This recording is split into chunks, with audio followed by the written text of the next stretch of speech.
Here's the finished product, an open-faced sandwich. It's a multi-step process, so stay tuned and I'll take you through it. Thanks.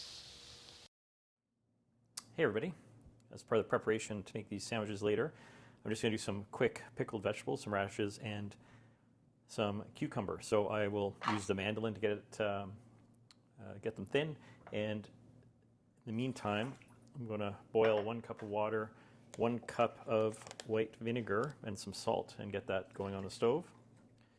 And then I will pour that over top of these vegetables.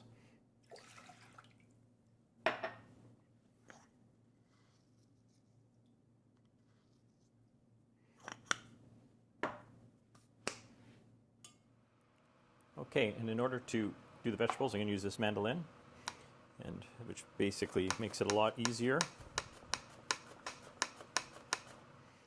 You can see how I'm making them reasonably thin, a couple millimeters.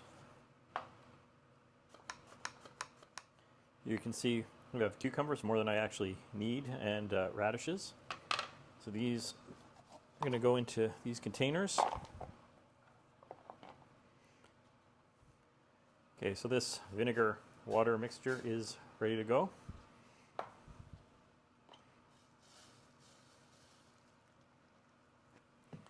Now we want everything to be covered by the brine. So in order to do that, I'm going to take this paper towel.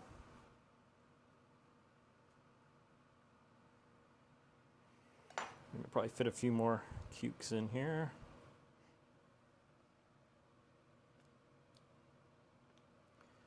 And take this.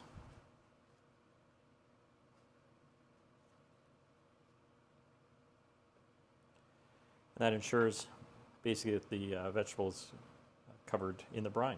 So now we're going to let this cool, and then we can put it in the fridge, and it'll be ready later today. Okay, now we're going to prep the chicken thighs. These are bone-in, skin-on chicken thighs. And I want to keep the skin, so that's why I didn't go for the boneless ones, because they were also skinless. And the interesting thing is, these are about 25% less expensive than the boneless, skinless ones. So in that, going to marinate it basically in a Ziploc bag, just with some soy sauce, some Shaoxing wine, and some Chinese 5-spice. Also put some ginger and garlic in there as well.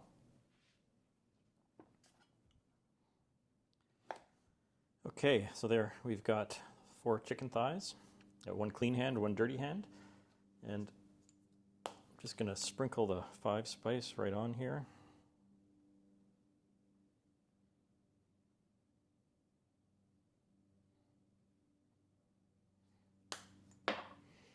So I'll rub that in with my dirty hand.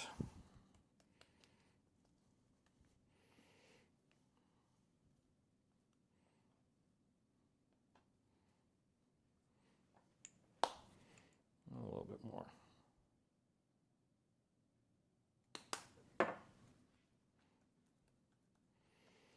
Now throw these in here.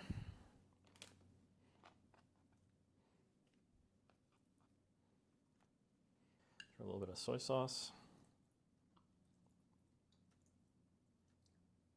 A little bit of Shaoxing wine. Now we'll seal that up and let it marinate in the fridge for a few hours till I'm ready to cook later on today.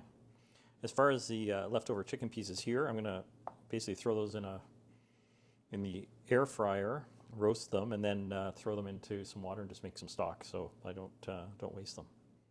Thank you. Hey everybody, now we're actually going to make the pancakes themselves. I'm going to do it manually. Recipe says you can do it in a food processor, but it only takes about 5 minutes of kneading, and I figured that's longer than it would take me to pull out and clean my food processor. So here we've got about 2 cups of all-purpose flour, and I'm going to add about 3/4 of a cup of boiling water. So I've preheated my glass measuring cup. Got some boiling water here.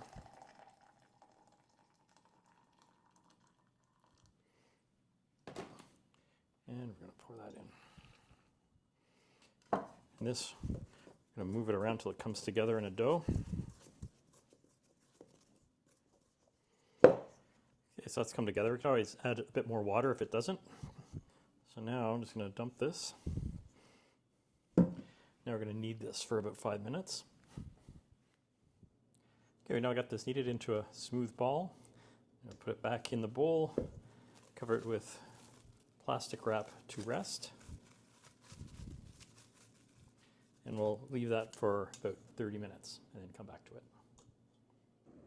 We are back. The dough has had a chance to rest, so now I'm going to cut it into 4 equal pieces. Okay, so I have the dough.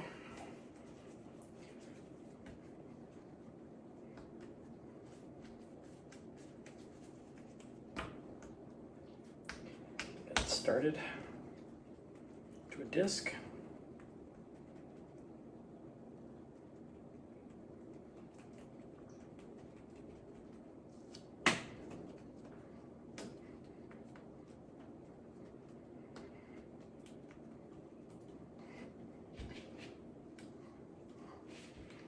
It's about an 8-inch disc. Take a little bit of oil. So this is 1/4 cup sesame oil and 2 tablespoons of flour. We roll this up.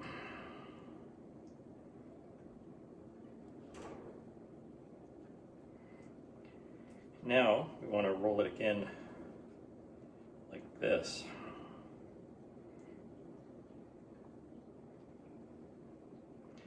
We want to take the bottom piece here, put it underneath, because that will prevent, when we actually roll it out again, it'll prevent a hole from forming in the middle.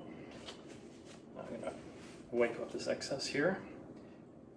Let's sort of press this down.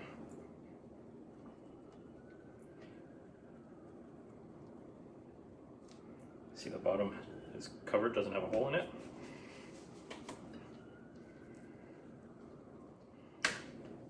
Again, we're shooting for 8 to 10 inches. You don't want it too thin because it'll bust apart once you put the scallions in there. So here, put in a little bit more of this oil.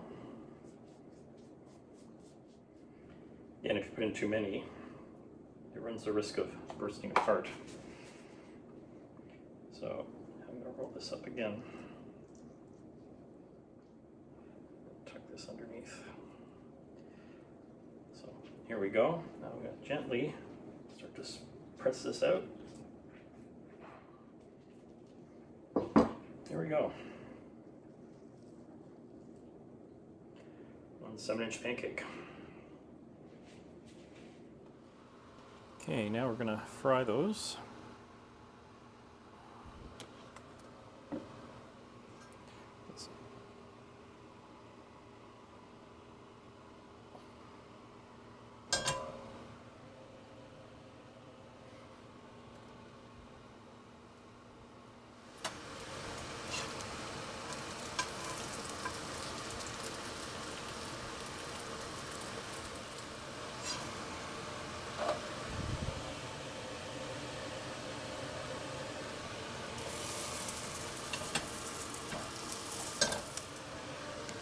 Now we're going to finish the chicken, which is already cooked. I cooked it in the sous vide at about 160, so now I just want to brown it, get it crispy.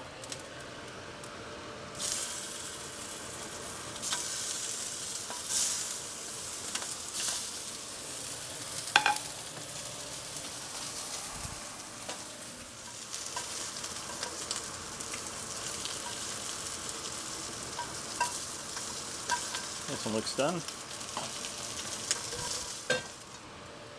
Okay, so now we'll let the chicken rest for a bit, and then I'll assemble the toppings and we'll pull it together. Okay. So now we're going to assemble one of these. We're going to do it open face instead of as a rolled up sandwich, because these are a little small to roll up. So we'll take a pancake, and then onto that we will throw some of this chicken.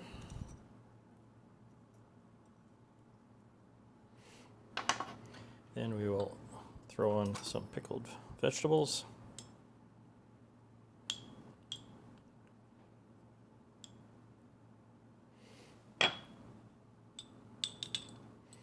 This is the pickled radish, which went pinky orange.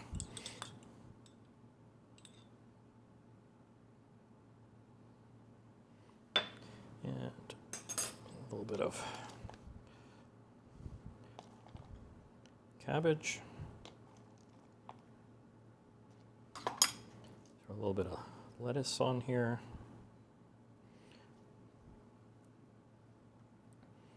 And then we will drizzle a bit of hoisin sauce.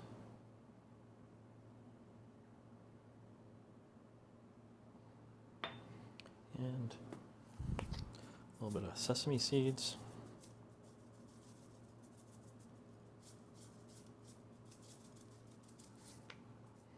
Finally, top it with a little bit more green onion. And throw a little bit of cilantro on there.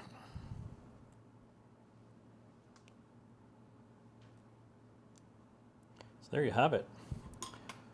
My take on the Eat Chicken wrap done as a open-faced sandwich.